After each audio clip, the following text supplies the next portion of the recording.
সিলসিলায়ে ফুলতলি বাঁচাও ইমান বাঁচাও দেশ, এই স্লোগানগুলি এখন বেশি দরকার।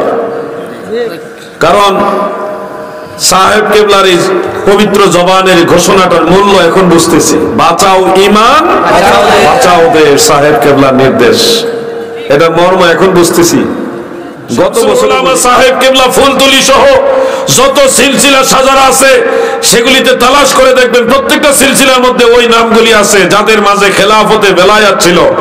কিয়ামতের আগ পর্যন্ত এই খেলাফত চলবে। সর্বশেষ খলিফা হলো ইমাম মাহদী আলাইহিস সালাম, তিনার মাধ্যমে খেলাফতে বেলায়াত এটা খতম হবে, শেষ হবে।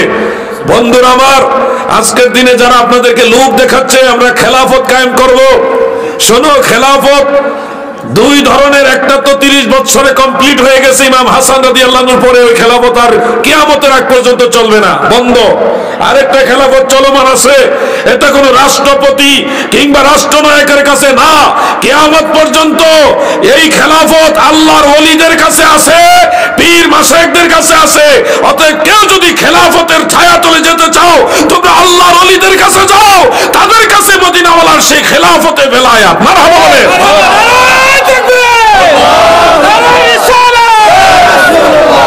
সিলসিলায়ে ফুলতলি বাঁচাও ইমান বাঁচাও দেশ, এই স্লোগানগুলি এখন বেশি দরকার।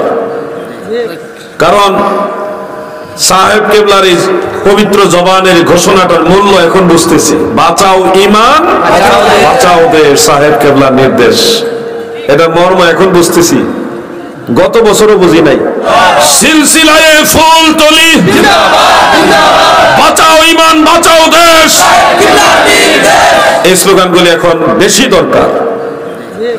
কারণ সাহেব কেবলার এই পবিত্র জবানের ঘোষণাটার মূল্য এখন বুঝতেছি। বাঁচাও ইমান বাঁচাও দেশ, সাহেব কেবলার নির্দেশ, এটা মর্ম এখন বুঝতেছি।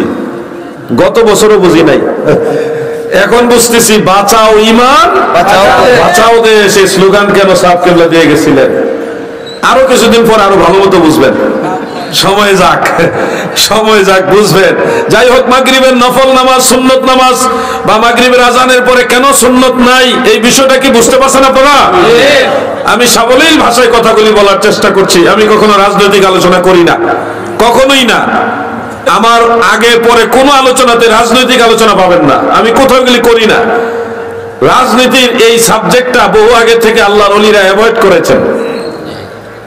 খাজা গরিবে নওয়াজ মঈনুদ্দিন চিশতি রহমাতুল্লাহ আলাইহি যখন পৃথ্বীরাজকে পতন করাইলেন, এমনকি আনার সাগরের পুরো পানিটা একটা বদনার মধ্যে ঢুকাই ফেললেন, তখন পৃথ্বীরাজের পতন হওয়ার পরে সবাই ধরে নিছে খাজা গরিবে নওয়াজ মনে হয় এখন বাদশা হবে, পুরা এলাকা সুলতান হবে। তিনি বললেন, এই কাজের জন্য আল্লাহর হাবিব আমাকে পাঠায় নাই, তোমরা এগুলি করো, আমার কাজ আরেকটা। ওলি আল্লাহদের ডিউটি হলো মানুষের ঈমান আমল ঠিক রাখা।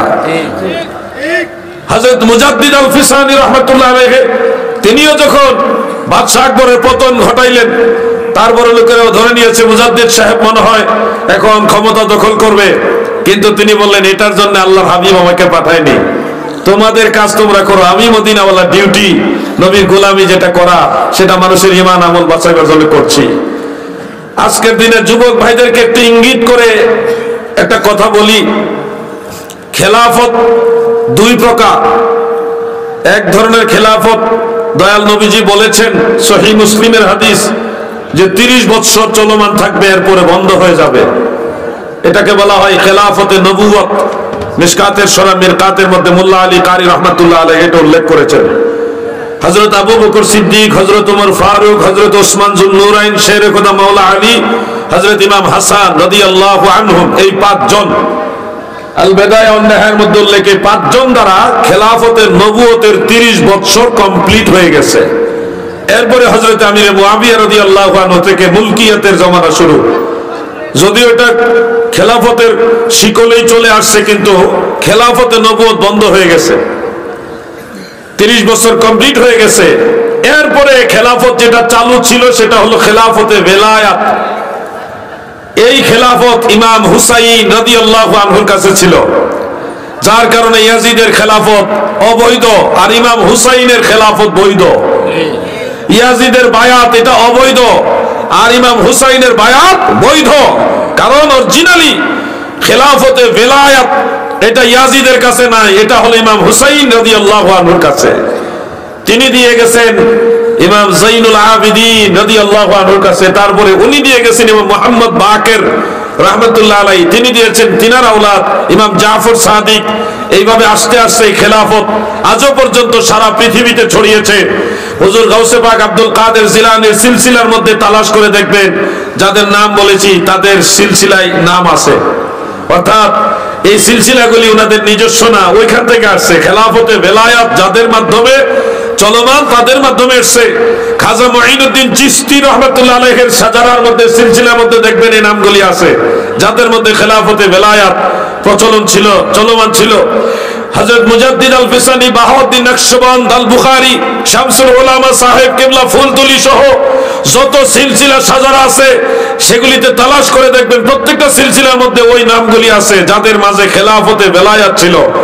কিয়ামতের আগ পর্যন্ত এই খেলাফত চলবে। সর্বশেষ খলিফা হলো ইমাম মাহদী আলাইহিস সালাম, তিনার মাধ্যমে খেলাফতে ভেলায়াত এটা খতম হবে, শেষ হবে। বন্ধুরা আমার, আজকের দিনে যারা আপনাদেরকে লোভ দেখাচ্ছে আমরা খেলাফত কায়েম করব, শোনো, খেলাফত দুই ধরনের। একটা তো 30 বছরে কমপ্লিট হয়ে গেছে ইমাম হাসান রাদিয়াল্লাহু আনহুর পরে, ওই খেলাফত আর কিয়ামতের আগ পর্যন্ত চলবে না, বন্ধ।